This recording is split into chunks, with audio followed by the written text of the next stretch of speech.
Assalamualaikum warahmatullahi wabarakatuh. Alhamdulillahilladzi akrama bani adama ala sairil makhluqati. Allahumma salli wa sallim wa barik ala abdillahi wa rasulih Muhammadinilladzi akramahullahu bisafaati wa ala alihi wa ashabihi alladzi fazu bi afdalil hidayati wal karamah, amma ba'du.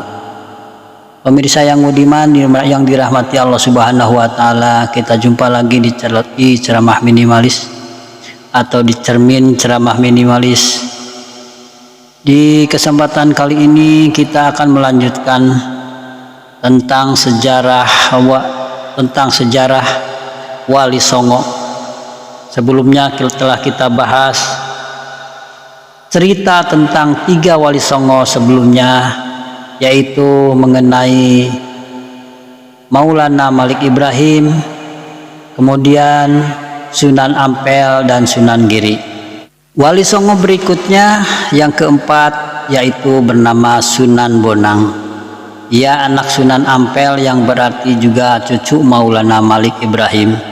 Nama kecilnya adalah Raden Makdum Ibrahim.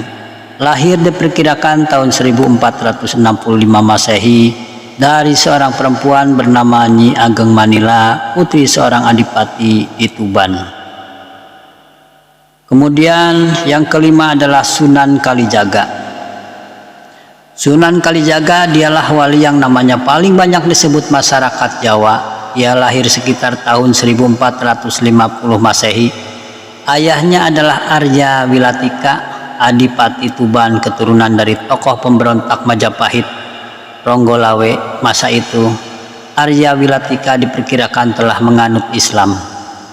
Nama kecil Sunan Kalijaga adalah Raden Said. Ia juga memiliki sejumlah nama panggilan seperti Lokajaya, Syekh Malaya, Pangeran Tuban, atau Raden Abdurrahman. Terdapat beragam versi menyangkut asal-usul nama Kalijaga yang disandangnya. Masyarakat Cirebon berpendapat bahwa nama itu berasal dari Dusun Kalijaga di Cirebon. Sunan Kalijaga memang pernah tinggal di Cirebon dan bersahabat erat dengan Sunan Gunung Jati. Kalangan Jawa mengaitkannya dengan kesukaan wali untuk berendam, yaitu kum-kum di sungai atau jaga kali. Namun ada yang menyebut istilah itu berasal dari bahasa Arab Qadli Zaqo yang menunjuk statusnya sebagai penghulu suci kesultanan. Masa hidup Sunan Kalijaga diperkirakan mencapai lebih dari 100 tahun. Dengan demikian ia mengalami masa akhir kekuasaan Majapahit berakhir tahun 1478, Kesultanan Demak, Kesultanan Cirebon dan Banten, bahkan juga Kerajaan Pajang yang lahir pada 1446 serta awal kehadiran Kerajaan Mataram di bawah pimpinan Panembahan Senopati. Ia ikut pula merancang pembangunan Masjid Agung Cirebon dan Masjid Agung Demak. Tiang tatal pecahan kayu yang merupakan salah satu dari tiang utama masjid adalah kreasi Sunan Kalijaga. Dalam dakwah ia punya pola yang sama dengan mentor sekaligus sahabat dekatnya Sunan Bonang. Paham keagamaannya cenderung sufistik, berbasis salaf, bukan sufi panteistik, pemuja semata. Ia juga memilih kesenian dan kebudayaan sebagai sarana untuk berdakwah. Ia sangat toleran pada budaya lokal. Ia berpendapat bahwa masyarakat akan menjauh jika diserang pendiriannya, maka mereka harus mendekati secara bertahap, mengikuti sambil mempengaruhi. Sunan Kalijaga berkeyakinan jika Islam sudah dipahami, dengan sendirinya kebiasaan lama akan hilang. Maka ajaran Sunan Kalijaga terkesan sinkretis dalam mengenalkan Islam. Ia menggunakan seni ukir, wayang, gamelan, serta seni suara suluk sebagai sarana dakwah. Dialah pencipta baju takwa, perayaan sekatenan, grebeg maulud, layang kalimasada, lakon wayang Petruk jadi raja, lanskap pusat kota berupa keraton, alun-alun dengan 2 beringin serta masjid diyakini sebagai karya Sunan Kalijaga. Metode dakwah tersebut dengan efektif. Sebagian besar adipati di Jawa memeluk Islam melalui Sunan Kalijaga. Di antaranya adalah Adipati Padanaran, Kartasura, Kebumen, Banyumas, serta Pajang, sekarang Kota Gede, Yogya. Sunan Kalijaga dimakamkan di Kadilangu, Selatan Demak.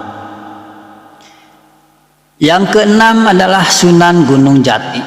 Banyak kisah tak masuk akal yang dikaitkan dengan Sunan Gunung Jati.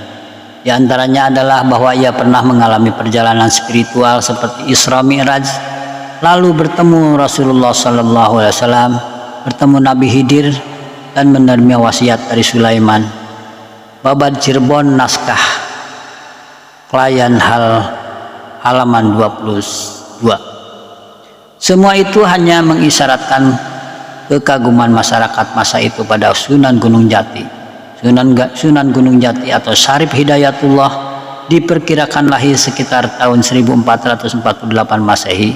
Ibunya adalah Nyai Rara Santang, putri dari Raja Pajajaran Raden Manah Rarasa.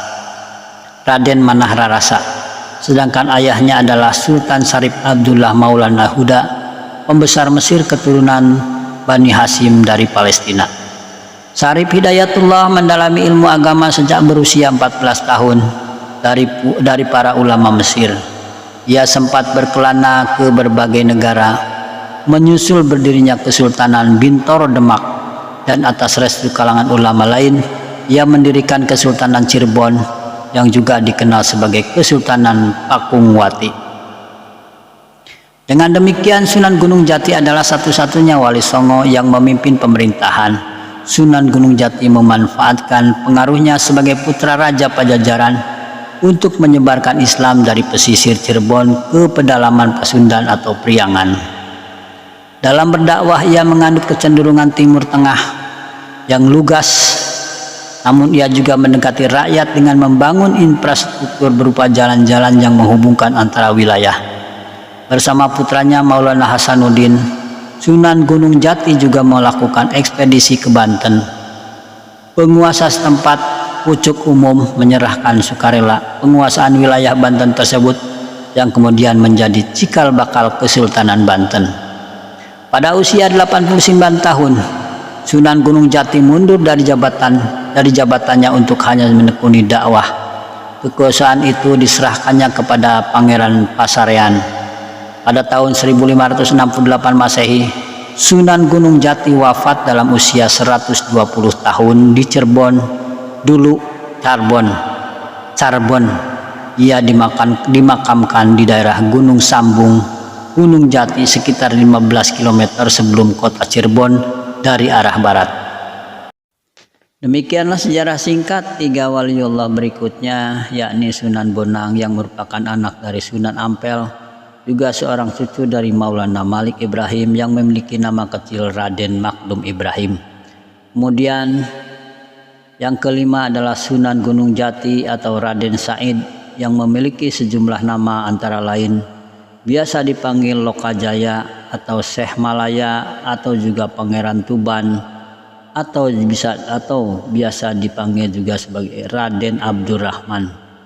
Kemudian waliullah dari wali songo yang keenam adalah Sunan Gunung Jati atau biasa dipanggil Syarif Hidayatullah. Mudah-mudahan apa yang telah saya sampaikan dapat bermanfaat dan menambah wawasan dan pengetahuan tentang sejarah para wali yang telah berjasa dalam menyebarkan Islam di tanah Jawa.